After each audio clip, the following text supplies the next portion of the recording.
By the time you spoke to Dr. Murray, you had already received a copy of the 911 log, right? I believe we may have, yes. Okay. And we've already heard that you collected some medications. You had actually, we had a list of medications that you were going over with Dr. Murray. Is that right? Yes. Okay. All right. Now, during the conversation, other than Mr. Pena and myself asking you to come to the hotel that we were staying at for the interview, did we make any limitations on the questions you could ask? No, sir. Did we at any point say to you, well, that's a subject we're just not going to go into? No, sir. Did Dr. Murray make any statement about things he didn't want to talk about? No, he did not. All right. Any question was wide open for you to ask. Is that right? That's correct. And there was no limitation on the time that we were there? That's correct. You could have been there all night if you needed to. We Yes, sir. didn't say we got to go, right? That's correct. There was no point during the conversation with Dr. Murray did he need some private conversation with his lawyers. That's correct. And you know what I mean by that, right? Yes. Because you actually were present when you spoke with Michael Amir Williams. Is that right? Did you interview Michael Amir Williams on August 31st, 2009?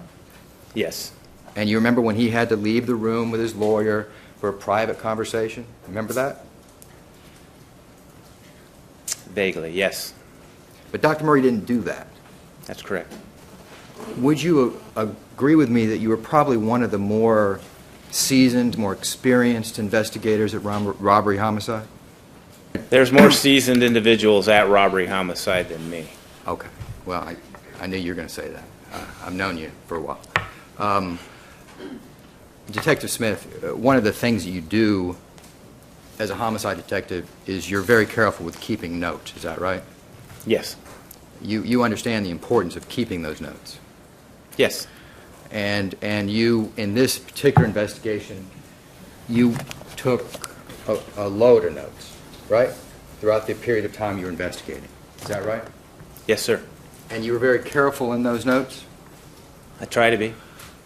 You took notes of interviews with witnesses, right? Yes, sir. And you took notes of phone calls made.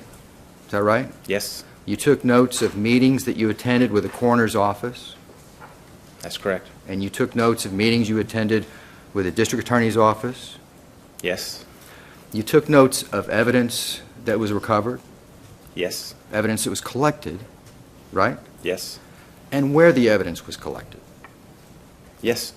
And you were very careful to do that Yes. because you understand the importance of that information for times like this, right? Yes, sir. As Elisa Fleek was removing these items, did you take note of the items that were coming from either of these bags? No, I did not. You never made a note that as Elisa Fleek removed these items, you never made any notes about what items, those items that she found in the bag? As she was removing them from the bags, I did not. You never made a note that as Elisa Fleek removed these items, you never made any notes about what items, those items that she found in the bag? As she was removing them from the bags, I did not. Well, when did you make those notes? Those notes that you were of the items that were removed from the bag?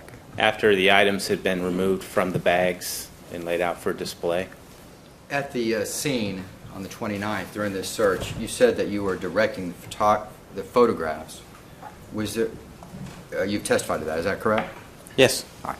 Was anybody else taking photographs besides the person you were directing? Not that I'm aware of, no. And that was an LAPD photographer? Yes, sir. All right. Let's go back to June 26th. That was, I believe, your testimony. Your search on June 26th was a result of a phone call from a family member. Is that right? I was notified by the coroner's office, yes. You have testified that you found lorazepam bottles somewhere in the master bathroom. Is that your testimony? Yes. Could you tell us where in the master bathroom? I don't know exactly where. Well, who found the lorazepam and diazepam bottles that you took a photograph of? I'm not sure, but I believe it was Detective Sanchez. Well, you testified last week that you actually set those bottles up for photography purposes, right? Yes. Who did you take the bottles from to do that? It's 2.5 years ago. I have no idea. When you were at the hospital on the 25th, 2009, you spoke to Alberto Alvarez, correct? Yes, sir. And when you spoke with him, he told you that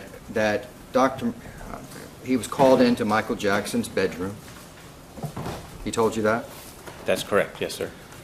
And he said when he entered the room, Dr. Murray asked for help because Michael Jackson had a bad reaction. He told you that. Yes. He told you that Dr. Murray was doing CPR, Yes. and Dr. Murray told Alvarez to call 911. He told you that. Yes. But Alvarez never did tell you about performing CPR, about him performing CPR, right? Not at that time, no.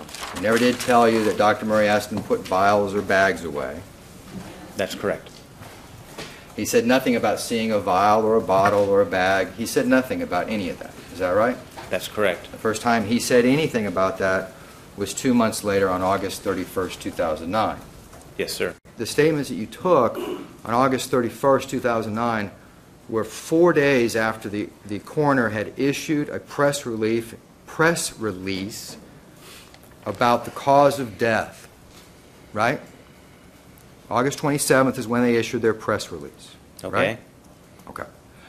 And in that press release, it said cause of death was propofol intoxication. You're familiar with that, right? Yes, sir. And it was a homicide. Yes, sir. During those 2 months prior to your interview of Alvarez, Mr. Muhammad, and Mr. Williams, you would agree with me that the press was overwhelming, To say the least. Yes. to say the least. You were probably harassed more than you've ever been in your career. Would that be fair to say? Be very fair. Yes.